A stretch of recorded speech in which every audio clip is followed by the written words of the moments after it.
শিয়ালদা আদালতে সঞ্চয় রায়কে আমৃত্যু কারাবাসের সাজা দিলেও সিবিআই এবং রাজ্য পুলিশের তদন্ত প্রক্রিয়া নিয়ে লাগাতার প্রশ্ন তুলেছেন নির্যাতিতার মা বাবা। রাজ্যের মুখ্যমন্ত্রী যেখানে নিজেই স্বাস্থ্যমন্ত্রী এবং পুলিশ মন্ত্রী, তার অবিলম্বে পদত্যাগ করা উচিত বলে দাবি করেছেন। আর সেই নিয়ে এবার নির্যাতিতার পরিবারকে জবাব দিতে একে একে এগিয়ে আসতে শুরু করেছেন তৃণমূলের শীর্ষ নেতৃত্বরা। দেখুন, ওনার প্রতি আমাদের 100% সহানুভূতি আছে, কিন্তু এখতিয়ার বহির্ভূত কথা এটা ঠিক না। কিন্তু এখন যেটা দেখা যাচ্ছে যে কলকাতা পুলিশের তদন্তে কোনো খামতি ছিল না। তারা যাকে অ্যারেস্ট করেছেন, সিবিআইও বলছে সেই হচ্ছে ধর্ষক এবং খুনি, এবং তার শাস্তি দোষী সাব্যস্ত করা এই পর্বগুলো হয়েছে। কেন ফাঁসি হয়নি সেটা নিয়ে আবার রাজ্য সরকারও কড়া মনোভাব নিয়ে আদালতে গিয়েছে। কিন্তু খুব দুর্ভাগ্যের সঙ্গে আমরা লক্ষ্য করছি যে অভয়ার বাবা মা তারা কিন্তু অত্যন্ত দুর্ভাগ্যজনকভাবে মুখ্যমন্ত্রীকে যেভাবে আক্রমণ করছেন, এটা তাদের একটা বক্তব্যে অসংলগ্নতা এবং ধারাবাহিকতার অভাব লক্ষ্য করা যাচ্ছে।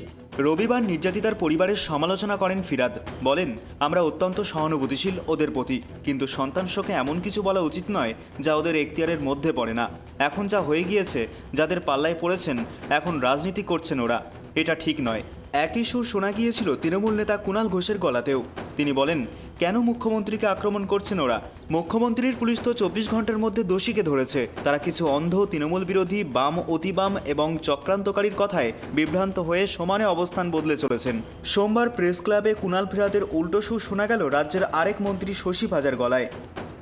মেয়েকে হারিয়েছে, তার প্রত্যেকটা সেন্টিমেন্টকে ব্যাখ্যা না করাই উচিত। প্রত্যেকটা সেন্টিমেন্টকে আমার মনে হয় অ্যাপ্রিসিয়েট করা উচিত। আমরা মনে করি যে সুপ্রিম কোর্টও মনিটর্ড সিবিআই ইনভেস্টিগেশনে শিয়ালদা কোর্টে এই প্রথম একটা সাজা ঘোষণা হয়েছে। তারপরে নিশ্চয়ই চলছে, যেটা তারা সন্তুষ্ট নয়, তারাও হাইকোর্ট কিংবা সুপ্রিম কোর্টে অ্যাপিল করছেন।